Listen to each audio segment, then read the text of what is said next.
Welcome to the Great Detectives of Old Time Radio. From Boise, Idaho, this is your host, Adam Graham. If you have a comment, email it to me, box13@greatdetectives.net. Follow us on Twitter at Radio Detectives and become one of our friends on Facebook, facebook.com/Radio Detectives. Today's program is brought to you by the financial support of our listeners. You can support the show on a one-time basis at support.greatdetectives.net. And I want to thank Albert for supporting the show in that fashion. Thank you so much for your support, Albert.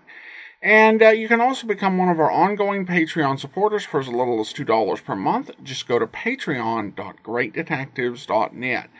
Well, now it's time for this week's episode of The Silent Men. The original air date is January the 13th, 1952, and the title is Little White Lies.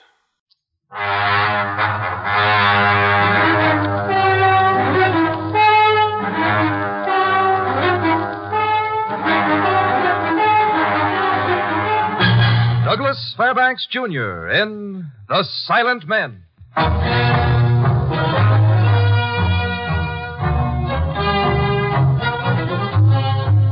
The National Broadcasting Company proudly presents Douglas Fairbanks' production of The Silent Men. Transcribed stories of the undercover operations of the special agents of every branch of our federal government and their relentless fight against crime. Now here is Douglas Fairbanks. Under our free enterprise system in America, we have set a standard of living that is envied by most nations of the world.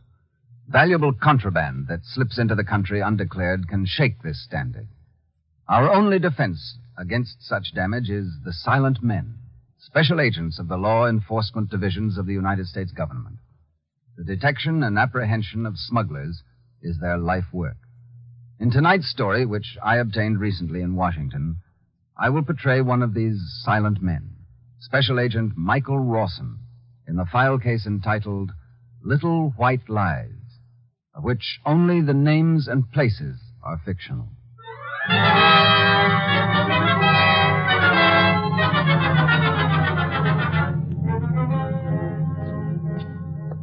It started with a very nervous man who was waiting outside an office door of division headquarters for the Port of New York one morning in March. You, Mr. Rawson? Yes, you waiting for me? Yeah, one of the guards told me to see you. Oh. Well, come in. Sit down. Thanks. Well, what's on your mind, Mr. Lewis. Lewis. Raymond Lewis. Mm-hmm. I'm a clerk in the Jewelers Exchange over on the Lower East Side. Uh-huh. I feel kind of funny about this, about coming here. But you have some information about contraband, is that it? Yeah. Well, what's the nature of the contraband? Diamonds? Look, maybe I'm making a mistake. I mean, I just happened to overhear some talk. Maybe there's nothing to it. Well, let us find out whether there is or not, huh? What did you hear? Just a couple of fellas talking in a cafeteria near the exchange. I heard one of them say he'd gotten a top-quality blue white he wanted to get rid of in a hurry. He said it was just off a boat. You say which boat? No. He mentioned that the stone had been smuggled in? No, but I knew it was. How? By the way they talked. I can't explain that. Go ahead. Well, the fella said the stone was worth about $10,000 in today's market. Just one stone? Yeah. Oh, it must be a beauty. And then one of the other men asked him who he got the stone from. He said, Newbold. Then the third man sort of shook his head and said, he's a smart operator. I don't know how he gets them by. I see. Newbold. Yeah, that's the name they mentioned. They mention anybody else beside Newbold? No. These men, had you ever seen him before? No. Would you know him if you saw him again? Well, yeah. I don't want to get mixed up in anything. I got a family. Don't worry. You'll get complete protection. Now, you take this card. If you ever see any of these men again, call this number right away. Try to keep the men in sight, unless you think they know that you're watching them. I understand.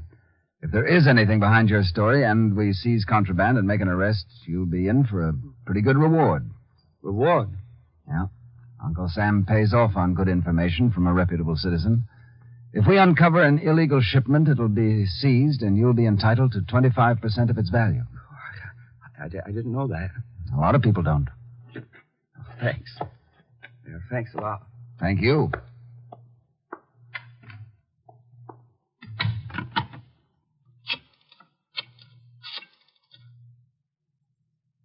Lucas? Mike Rawson. Look, do something for me, will you? I want to run down on the passenger lists of all the ships that have made this port in the last few days. Start with yesterday and work back. Yeah. Yeah, that's right. Now, here's the name I want. Newbold. Right. Might be a first name or a last name. I don't know. No. Diamonds.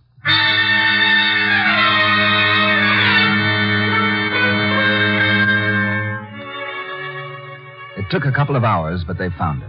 A man named Hans Newbold had cleared the port less than 48 hours before my check. He entered on the Philippe, a liner of French registry, but his passport was issued in Amsterdam. His occupation? Diamond merchant. I checked with inspection at the pier. Yeah, I know the guy, Mike. I checked him through myself. I've checked him through lots of times. Sounds like he comes through often. Every few months. About 4 times a year. Want to see his declarations? You got him handy? Oh, I had him dug out after you called. The last few, anyhow. They're over here. The guy always seemed legitimate to me. Well, he may be. I'm working on a sort of slim tip. Huh. Sure declared a lot of ice.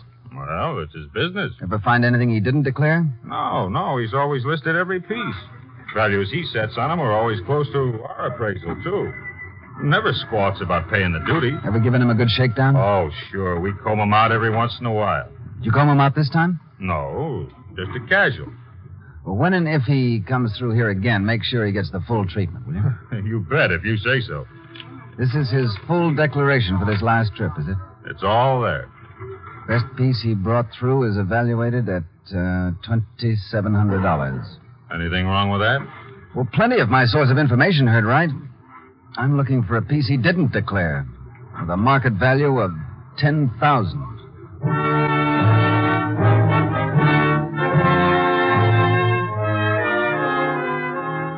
For days, I checked on Hans Newbold.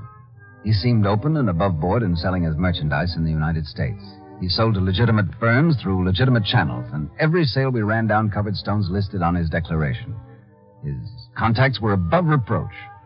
I was about to chuck it as a bad lead when I was summoned by the chief of my division.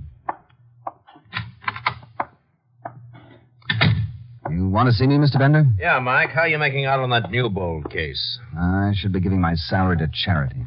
I seem to be getting it for nothing. I'm not so sure. Huh?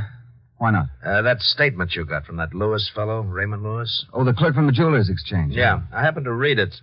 The name Newbold rang a bell a long time ago. Something you handled? Yeah. Society dame tried to bring a rock in without declaring it. She was strictly an amateur, but she said she had bought the stone in Amsterdam from a man named Jean Newbold, a jeweler. Well, the man we're checking is Hans Newbold. Yeah. Of course, it could be the same man with a different first name or a relative. Well, whoever it was, he didn't file a declaration of the sale in Holland. Legally, he should have. Man who breaks one law is liable to break another.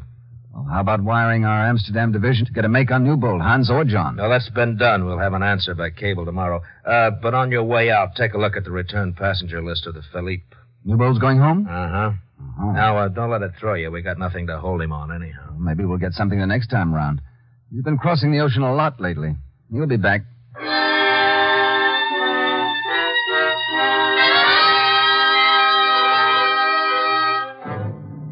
The report from the Amsterdam division came in the next day on schedule, just as the Philippe was pulling up her gangplank.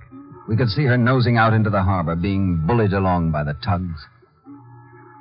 Don't look so grim, Mike. I hate to see him get away with it, that's all, Chief. Yeah, I know. We trade with decent businessmen from all over the world. One like Newbold makes it bad for all the rest of them. Not to mention the fortune it cost the government to run this department. We pay our way, Mike. I didn't mean it that way. I just meant, well, I don't like a trickster.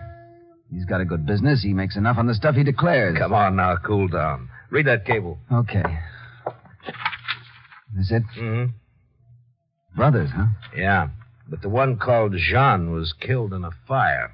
I see that. 1947. Mm-hmm. Hans Newbold charged with arson in the setting of the fire. No conviction. Hospitalized himself for 3 months. Multiple second-degree burns. No wonder they couldn't get a conviction. Man who set a fire on purpose wouldn't be likely to get burnt that badly himself. Yeah, well, normally he'd be the last suspect. And I might point out that the insurance enabled him to go into the diamond business on a big scale. I hope the Amsterdam man was careful about getting this information. No, he's a good man. Well, if he is, Newbold will try again.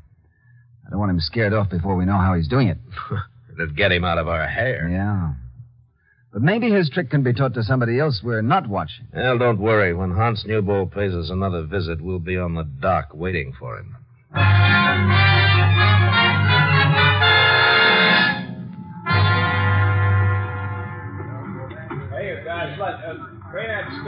They're starting to come off the ship now, Sid. Make sure you don't let anything get by. I won't, Mike. Don't inspect him here. Take him into the special shakedown room. Mike and I will watch through the one-way mirror. Okay, Mr. Bender, but no matter how long I work here, that room always gives me creeps. Why? Well, that mirror you look through from the next room. Ah. Looks like an ordinary mirror on my side. I feel funny knowing that somebody can be behind there watching me, but I can't see them. We just don't want Newbold to know everybody who's in on this party. If I have to tail him later on, it'll be just as well if he doesn't remember seeing me around here. Now, you better leave quick then, because that's him now at the head of the gangplank. Yeah, come on. He'll be down fast because I left word for his luggage to get special service. Well, okay, let's just sit down and hope. Good view of the room. Yeah. Oh, I better kick the dictaphone switch on so we can hear them as well as see them when they come in. Yeah. Now we're set. Not any too early, either. Yeah, there's his luggage. Sid'll be bringing him in any minute now. Kind of hot and stuffy in here. It'll be even more hot and stuffy for Newbold if he's trying to sneak anything. Besides, you can't let him freeze to death. Sid'll strip him down. I know. I was in here with Bud Sistrom when he cracked that Moran case. Oh, yeah, I remember that guy who swallowed the ruby. Yeah. He turned pretty red himself when they saw that fluoroscope machine. Didn't even have to go... There they are now. You don't have to whisper, Mike. They can't hear us. I keep forgetting. Yeah. Just take your clothes off, Mr. Newbold. I beg your pardon. Your clothes. Take them off. He's catching on. You're treating me like a very suspicious man. Is this necessary? Is it in the court? There's a screen over there. You'll find a hospital shirt. You can wear that. Well, I have a robe in one of my suitcases. We better be right on this. I'll check the suitcases while you undress. Wear what I told you. Very well. He doesn't seem rattled. He's been shaken down before. No, not like this. If he's got anything on him, Sid'll find it. I told him to rip up or break up anything that looks the least bit suspicious. Yeah. I hope that this will not take too long, Inspector. No longer than necessary, Mr. Newbold. And you wish for me to remove my shoes? Everything, please.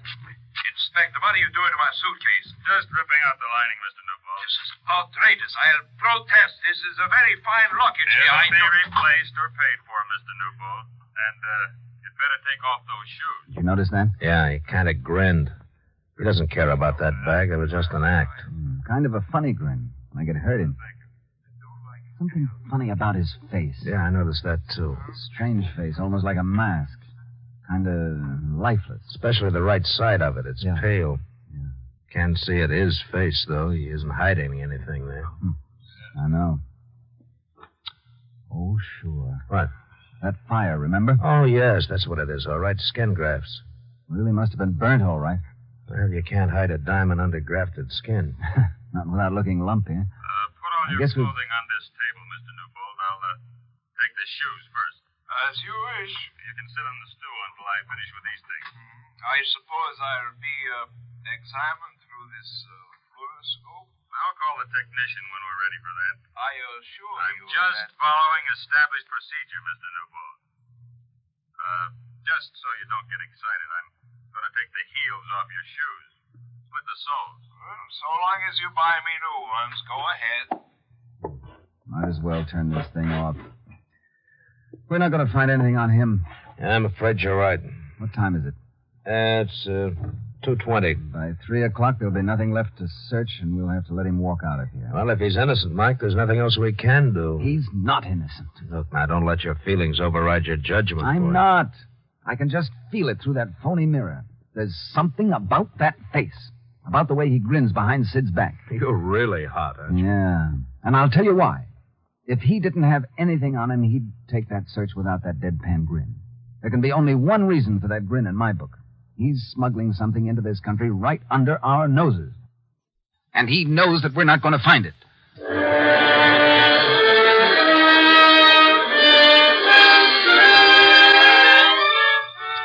The search ended the way we expected it to end, with Newbold walking out into the streets a free man. The things he had left behind littered the search room, and Bender and I gave them a second going over in the hope that Sid had missed something. He hadn't. By 9 p.m., I felt sick. I went home.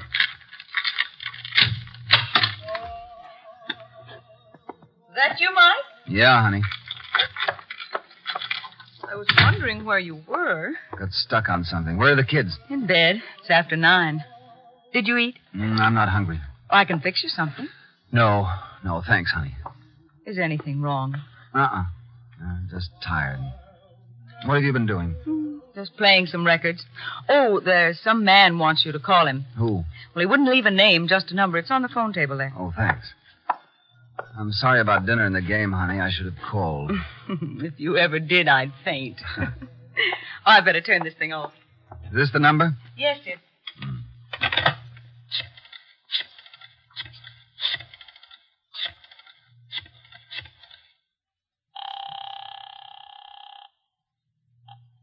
Hello?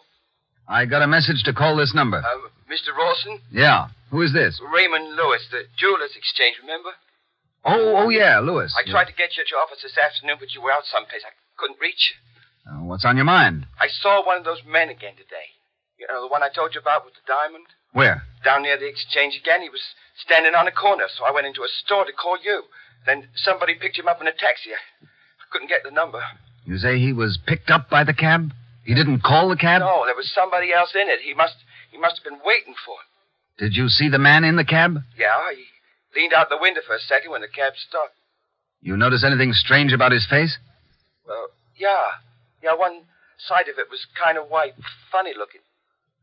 I thought so.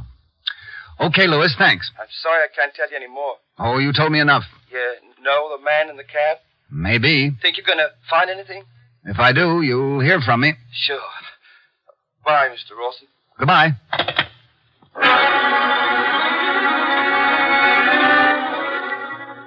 We kept digging on Hans Newbold, in America and in Amsterdam. Background, contacts, dealings, business, the same things over and over again. It began to pay off in small things, pieces of a master puzzle. Here are the correlated reports on Newbold, Mike. A few things I think might interest you. Like what? Each time Newbold makes a trip to America, he has a date just about a week before in Amsterdam with the same woman. Might be just a girlfriend. No, he'd see a girlfriend more often than that. Got a check on her? Mm-hmm. First, she looked okay, but... But she isn't, huh? No. Before each meeting with Newbold, she does some shopping in the Amsterdam black market. For diamonds? For a diamond. One high-quality blue-white stone. Sure. She shops for Newbold, then turns the stone over to him so he can sneak it in here. Yeah, he keeps himself covered, all right. Sure. There's no record of that stone ever passing into his hands. I've been on this thing for months. You want me to hand it to somebody else? No. Mike? Did his girlfriend make diamond purchases before these last 2 trips he made here? Yeah. Yeah, I guess you were right, Mike. Somehow he's getting them by us. One stone. One good stone. Why always one? I wondered about that myself. He's got a trick, a gimmick. But if it's as good as it seems to be, why one stone? Why not a big haul? I can't figure it. He takes 4 or 5 trips a year. If he brings in a rock worth $10,000 each time, he's getting $50,000 a year past us. And it's costing us $25,000 in duty at 50%. Well, what are you leading up to? We've ripped everything he owns apart.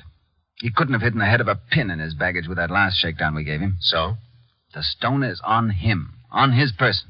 Mike, he's been checked thoroughly. He might hide the stone from us, but he couldn't hide it from the fluoroscope. We've even checked his mouth like he was a sick horse. Doc even looked into his ears. I can't help it. I keep seeing his face in front of me night and day. There's something wrong with that face. An accident that left its mark. More than that. Oh, Mike, he can't carry a diamond under his skin. We see him come here and leave. Our man in Amsterdam keeps a watch on him there. I know.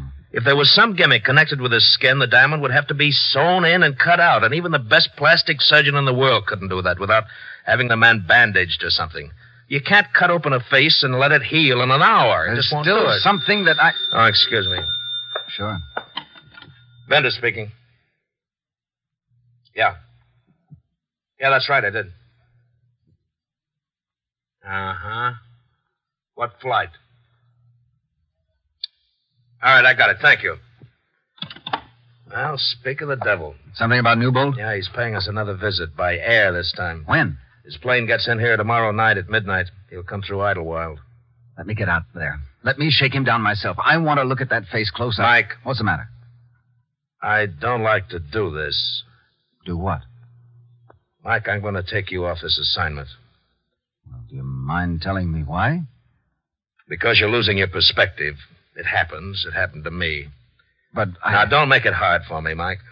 I'll switch you to something else. I've worked on this since March. Yeah, but you've got an obsession about Newbold's face. You know this business, Mike. You're a good man, one of the best. But a good man should have an open mind.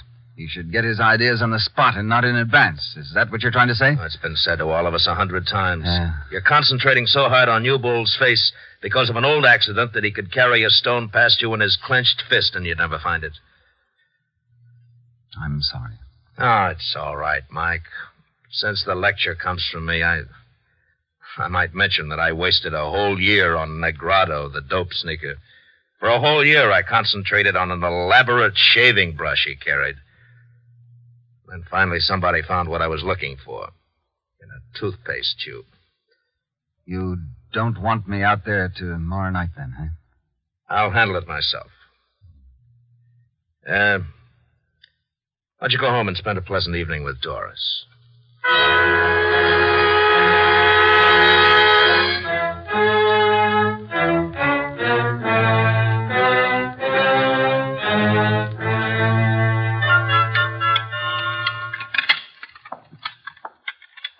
You want me to dry those, honey? No, I'm just going to let them drain. I'm almost finished. Did you look at the children? Yeah. Sound asleep already. I wish I could sleep like that. I wish you could, too. You were up about 5 times last night. I didn't know I disturbed you. I'm sorry. Something's eating you, Mike. What is it? Nothing, really. What time is it? 8:30.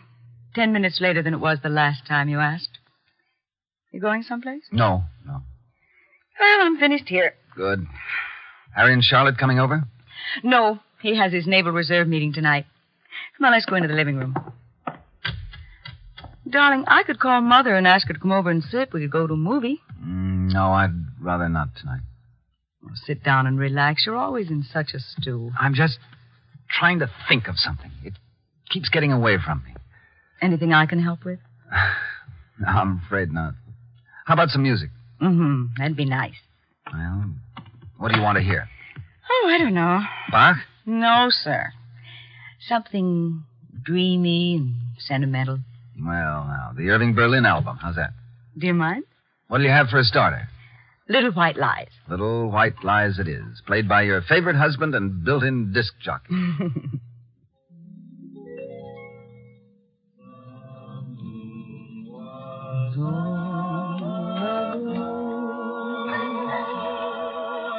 And heaven was in your eyes.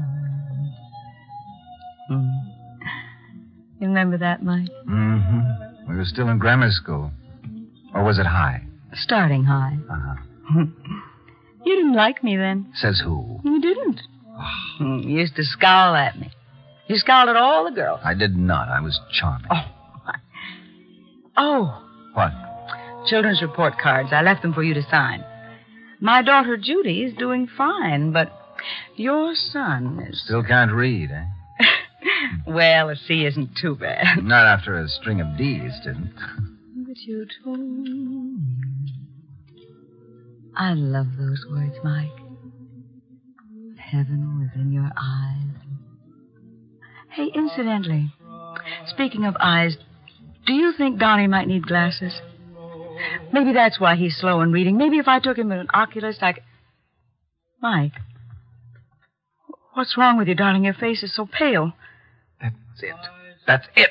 That's gotta be it. Mike, what in the world is the matter? Doris, I've got to run. I've got to go out. Well, where are you going? What's wrong? I'm going to the office, and nothing's wrong, honey. Not anymore.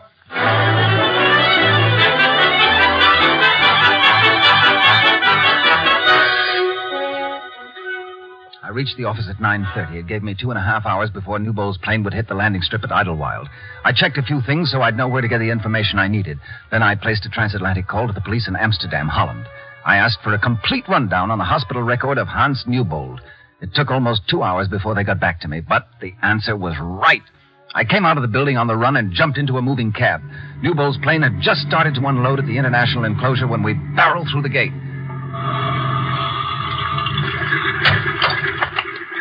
Here, driver, keep the change.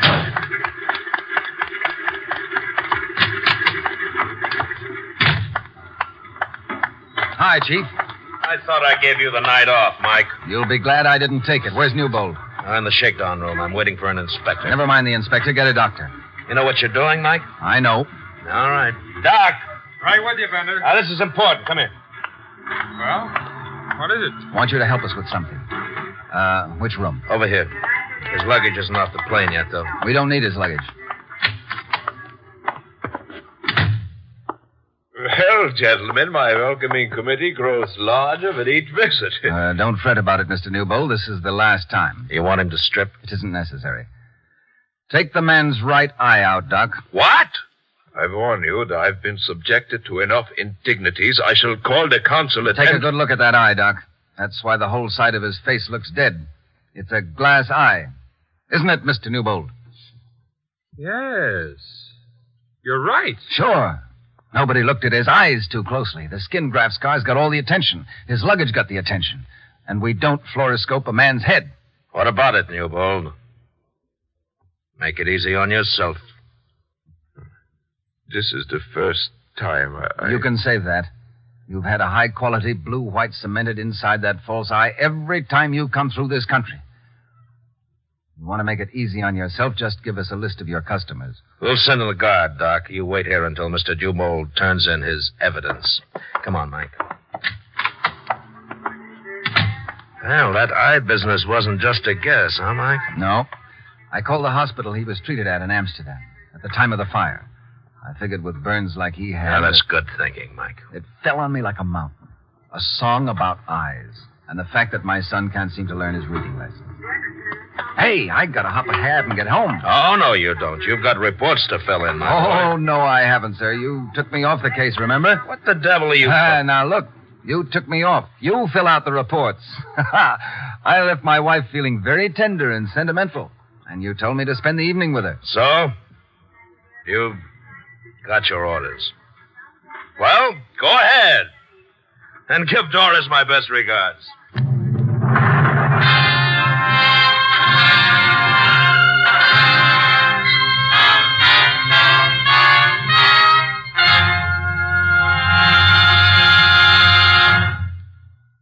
This is Douglas Fairbanks again.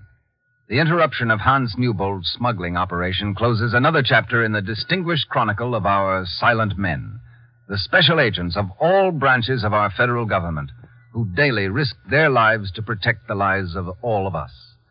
Next week, we will tell you a story involving counter-espionage in the file case entitled The Big Hoax, another venture undertaken for our protection by the Silent Men. The Silent Men is produced and directed by Warren Lewis. Tonight's case was written by Joel Murcott and transcribed in Hollywood. Only the names and places were fictional. Featured in tonight's cast were Bertram Tanswell, Frank Gerstle, Bill Conrad, Jeff Corey, and Vivi Janis. Your announcer is Don Stanley. Douglas Fairbanks will shortly present Betty Davis, Gary Merrill, and Emmeline Williams in the motion picture Another Man's Poison. Listen again next week and every week to other exciting cases involving the law enforcement adventures of the special agents of our federal government. For they are the Silent Men.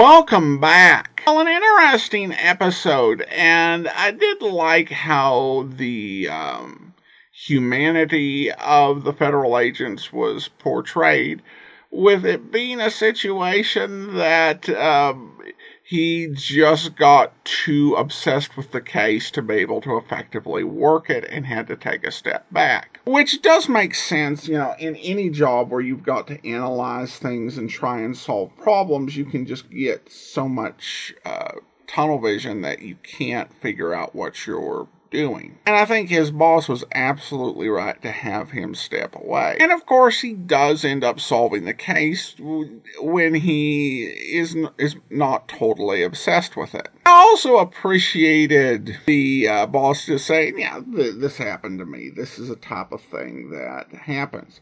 And, that makes sense, because even though I don't think this episode, unlike some of them where you're totally convinced of the severity of the crime, you are convinced that they really do care about their jobs and about thwarting these smugglers. I also can believe the glass eye solution. My paternal grandfather, he had a glass eye, and I never caught or, was like, oh, well, this is obviously a glass eye. But his face was different. I don't think it was to the extent that the gentleman in this case's was. But then again, the episode made clear that this guy had some other injuries. And once again, you have a criminal who's really undone by his own arrogance to just keep doing the same thing over and over again just because he, had gotten away with it so far. Because at this point, it was clear that the feds were onto him. So a judicious thing would have been to lay off this particular setup for a while. Or to go into some other port, or even, like up into Canada or something like that. But no, this guy just bet that he could keep fooling the feds until he finally decided to retire. And that's never a good bet. Alright, well, I do want to go ahead and thank our Patreon supporter of the day. Thank you to Dave, Patreon supporter since August, currently supporting us at the Shamus level of $4 or more per month. Again, thank you so much for your support. A reminder, if you are enjoying this podcast, please rate or review it wherever you're getting your podcast. Join us back here tomorrow as we celebrate 3,450 episodes. An interesting episode of Escape. And then we'll be back on Monday with Casey Crime Photographer. And then next Saturday, another episode of The Silent Men. In the meantime, send your comments to box13 at greatdetectives.net. Follow us on Twitter at Radio Detectives and become one of our friends on Facebook, facebook.com/Radio Detectives. From Boise, Idaho, this is your host, Adam Graham, signing off.